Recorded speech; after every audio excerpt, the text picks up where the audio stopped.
Welcome to another episode of Filmmaking Insights. Today, we're diving deep into one of the biggest events for filmmakers and industry pros, the American Film Market 2024, now happening in Las Vegas from November 5th to November 10th. If you're a filmmaker wondering whether this event is worth your time and money, stay tuned because we're going to break it all down, giving you the inside scoop on what to expect this year. And hey, before we dive in, make sure to hit that subscribe button so you're always notified when a new episode is available. Now, AFM has been a huge event for years. Some people call it a networking goldmine, others swear by it for making actual film deals. So, is it just a place to exchange business cards and maybe grab a drink, or do real deals happen? The truth is, it's both. Networking at AFM is essential. Sure, it might not mean you walk away with a signed contract by the end of the week, but many filmmakers find that the relationships they build here lead to deals down the road. Think of it as planting seeds. You might not see results right away, but down the line, those relationships could turn into something big. AFM expects about 7,000 participants this year, with hundreds of production and distribution companies looking for projects. It's the perfect opportunity to get your project in front of people who matter. But here's the catch: having a great project alone isn't enough. Companies want to see projects that have attachments, whether that's known talent or some sort of financing already in place. If you're walking in with just an idea and no talent attached, you might be in for a tough time. But what if you're just starting out? Is it worth attending if you're still pulling your first film together or if your cast is full of unknowns? That depends on your long-term goals. The reality is, companies are increasingly cautious. They want to see projects that offer a clear return on investment, and having at least a partial package, like talent, a distribution plan, or even just solid marketing strategy, can make or break a deal. But even if you don't have everything perfectly lined up, AFM is still one of the best places to learn, meet people, and find out what companies are looking for, so you're better prepared next time.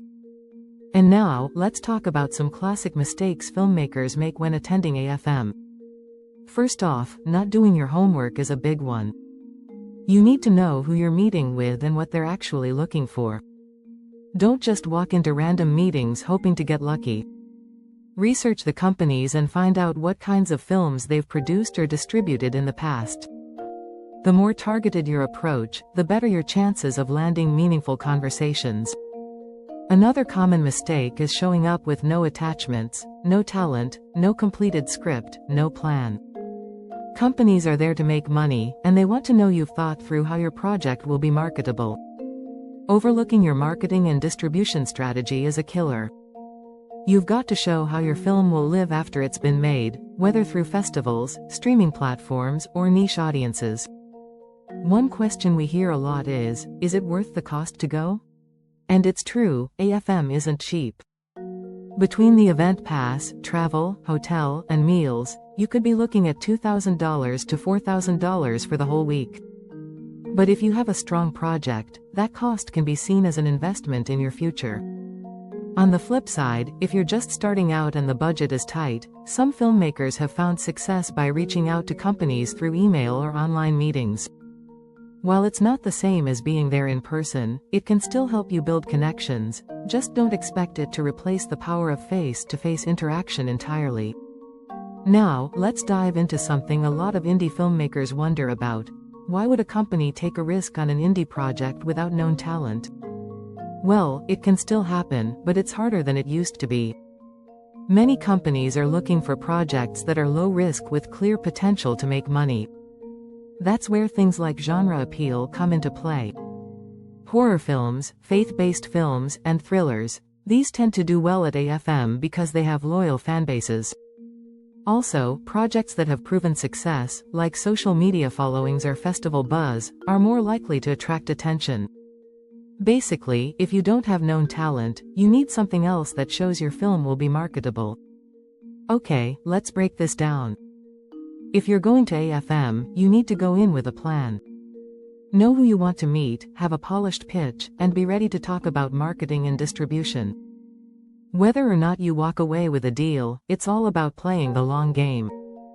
The relationships you build can help you months or even years after the market ends. So, is AFM worth it in 2024? The answer depends on where you're at in your filmmaking journey. If you've got a project in development and are ready to pitch it, AFM is one of the best places to do that. But if you're still figuring things out, maybe it's better to save that $4,000 and focus on networking online, working on your project, and getting things lined up before making the trip. That said, you never know what kind of opportunities might come from just being in the room. Sometimes, the best deals happen in casual conversations over coffee or during after-hours events. With AFM moving to Las Vegas this year, there's a lot of excitement and uncertainty. Some people think more executives will show up, taking advantage of the new venue, while others aren't so sure. But regardless, the event remains one of the biggest opportunities for filmmakers to get their work seen by the right people. That's it for today's episode. Thanks for tuning in to Filmmaking Insights. Don't forget to subscribe so you're always in the loop when a new episode drops. Whether you're attending AFM this year or thinking about it for the future, the key is to keep pushing forward, stay prepared, and build those relationships. Until next time, keep creating.